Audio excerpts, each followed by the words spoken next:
여러분, 나이가 들수록 이런 생각 한 번쯤 하시지요? 내 인생 하나님이 처음부터 나를 어떻게 쓰시려고 하셨을까? 오늘은 눈물의 선지자 예레미야의 인생을 통해 하나님이 한 사람을 어떻게 부르시고 끝까지 붙잡으시는지 함께 보려고 합니다. 예레미야는 젊었을 때부터 평생 눈물을 많이 흘렸던 사람입니다. 하지만 그 눈물은 절망의 눈물이 아니라 백성과 나라를 향한 그리고 하나님을 향한 눈물이었습니다. 예레미야가 부름을 받은 때는 아직 젊었을 때였습니다. 하나님이 내가 너를 너의 어머니 태 속에 짓기도 전에 알았다. 민족들을 위한 선지자로 세웠다고 말씀하십니다. 그런데 예레미야의 첫 반응은 저는 너무 어립니다. 말할 줄을 모릅니다. 하였습니다. 우리도 그렇지요.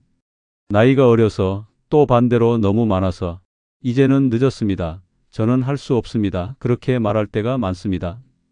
그러나 하나님은 너는 가라는 곳에 가고 말하라는 말을 해라. 사람들 눈을 두려워하지 말라. 내가 너와 함께하여 너를 구원하겠다고 약속하십니다. 그리고 오늘 내가 너를 견고한 성읍, 쇠 기둥, 놋 성벽처럼 세웠다고 말씀하십니다. 겉으로는 여린 청년이었지만 하나님 눈에는 이미 철벽 같은 사람으로 준비되어 있었던 것입니다. 하나님은 예레미야에게 두 가지 환상을 먼저 보여주십니다. 살구나무 가지와 끓는 가마입니다. 살구나무는 봄에 가장 먼저 피는 나무입니다. 내 말이 반드시 빠르게 때가 되면 이루어진다는 뜻이지요.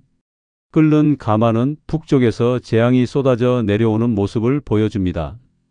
곧 바벨론을 통해 유다가 심판을 받게 될 것을 미리 보여주신 것입니다. 하나님은 말로만 하시지 않고 예레미야의 눈에, 마음에 구체적인 그림을 그려 넣으십니다. 우리 시니어의 인생에도 돌아보면 이미 여러 번 살구나무와 끓는 가마 같은 분명한 사인이 있지 않았습니까?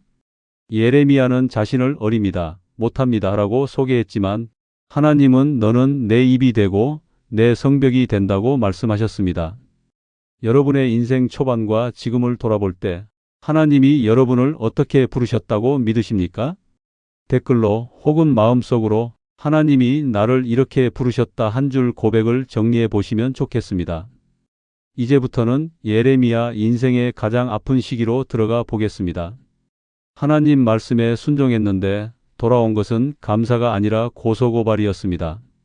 나라를 사랑해서 한 마리 국가반역이 되어버린 것입니다. 예레미야 시대 유다는 강대국 바벨론과 맞서고 있었습니다. 왕과 지도자들은 끝까지 버티면 이길 수 있다고 믿었습니다. 거짓 선지자들도 곧 승리한다, 두려워 말라며 달콤한 말만 했습니다. 그런데 예레미야는 정반대의 말을 합니다. 바벨론 왕에게 항복하라. 그 멍에를 매면 살 것이요 거절하면 칼과 기근과 전염병으로 죽을 것이다. 그 말을 듣는 사람들 입장에서는 어땠을까요?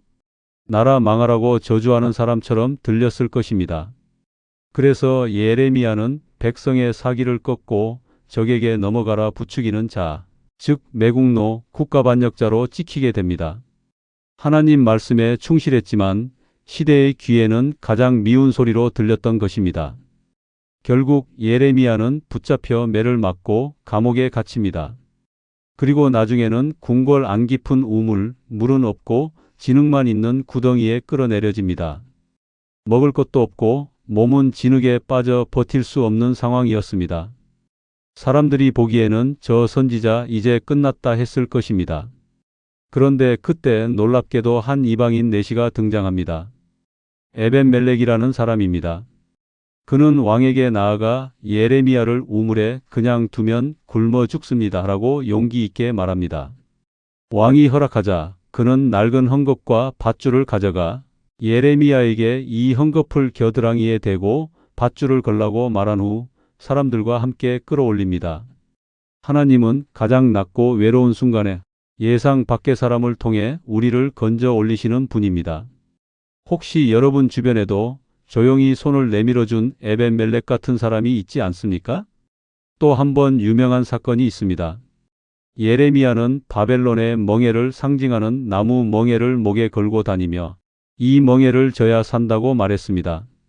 그때 하나냐라는 선지자가 사람들 앞에서 그 멍에를 부러뜨리며 말합니다.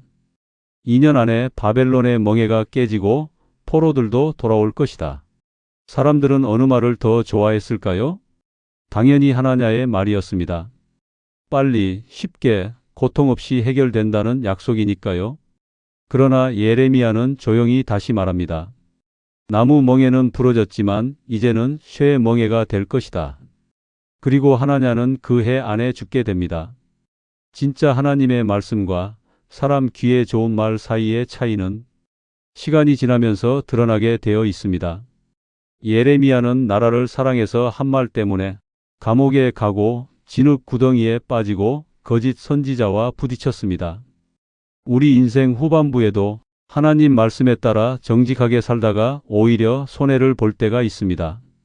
그럴 때 하나님은 에벤멜렉 같은 사람을 보내시고 결국 진짜와 가짜를 가려내십니다. 지금 왜 이렇게까지 손해를 보면서 믿음을 지켜야 하나? 마음이 흔들리시는 분이 계시다면 예레미야를 통해 다시 한번 진흙 속에서도 버티게 하시는 하나님을 기억해 보시면 좋겠습니다. 이제 예루살렘은 실제로 무너지고 성전도 불타버립니다. 예레미야가 울면서 경고했던 일이 현실이 된 것입니다. 하지만 그의 이야기는 여기서 끝나지 않습니다. 가장 큰 눈물 속에서 가장 큰 소망이 시작됩니다. 결국 바벨론이 예루살렘을 함락시키고 성전은 불타고 왕과 귀족, 젊은이들은 포로로 끌려갑니다. 예레미야는 이 모든 장면을 눈앞에서 지켜보게 됩니다. 남은 백성들 가운데 총독으로 세워진 그달리아가 암살을 당하고 사람들은 두려움에 떨며 이제 바벨론이 우리를 가만두지 않을 것이라 생각합니다. 그래서 하나님 말씀을 묻는다고 하면서도 결국 예레미야의 경고를 무시하고 애굽으로 도망가 버립니다. 그리고 예레미야도 그들과 함께 애굽으로 끌려갑니다. 인생을 다 바쳐 섬긴 나라, 눈물로 기도하던 백성이 끝까지 하나님의 말씀을 거절하고 떠나는 모습을 보는 것, 아마 이것이 예레미야에게 가장 큰 슬픔이었을 것입니다. 그런데 바로 그 멸망의 시대 한가운데에서 하나님은 놀라운 말씀을 주십니다. 내가 이 백성과 새 언약을 맺겠다. 이전처럼 돌판에만 새기는 것이 아니라 그들의 마음판에 내 법을 새기겠다. 그들이 나를 알게 될 것이고 내가 그들의 죄를 기억하지 않겠다. 겉으로 보기에는 모든 것이 무너졌습니다. 성전도 왕도 나라의 독립도 사라졌습니다. 그러나 하나님은 눈에 보이는 것이 아니라 마음에 새겨질 것을 준비하고 계셨습니다. 우리 시니어의 인생도 그렇습니다. 건강, 직장, 자리, 역할 하나씩 내려놓게 되는 시기가 있습니다. 그러나 하나님은 그 시기에 오히려 마음 깊은 곳에 새 언약을 새겨 넣으십니다. 나는 너의 하나님, 너는 나의 사람이다라는 관계 말입니다. 예레미야는 눈물의 선지자였습니다. 하지만 그 눈물은 끝났다고 우는 눈물이 아니라 하나님, 그래도 이 백성을 불쌍히 여겨 주십시오라고 우는 눈물이었습니다. 시니어의 눈물도 그렇습니다. 자녀 때문에, 손주 때문에, 교회와 나라 때문에 흘리는 눈물이 있습니다. 하나님은 그 눈물을 아시고 그 눈물 위에 새 언약을 세우십니다. 지금 인생 후반부를 걸어가시는 여러분께 예레미야는 이렇게 말하는 것 같습니다. 눈물로 씨를 뿌리는 자는 반드시 기쁨으로 단을 거두게 될 것이다. 지금은 멸망처럼 보여도 하나님은 이미 마음속에 새 일을 시작하고 계신다. 오늘 예레미야의 젊은 날 부르심에서 국가반역자로 오해받고 진흙 구덩이에 빠졌던 시간, 그리고 예루살렘 멸망과 새 언약의 약속까지 함께 걸어봤습니다.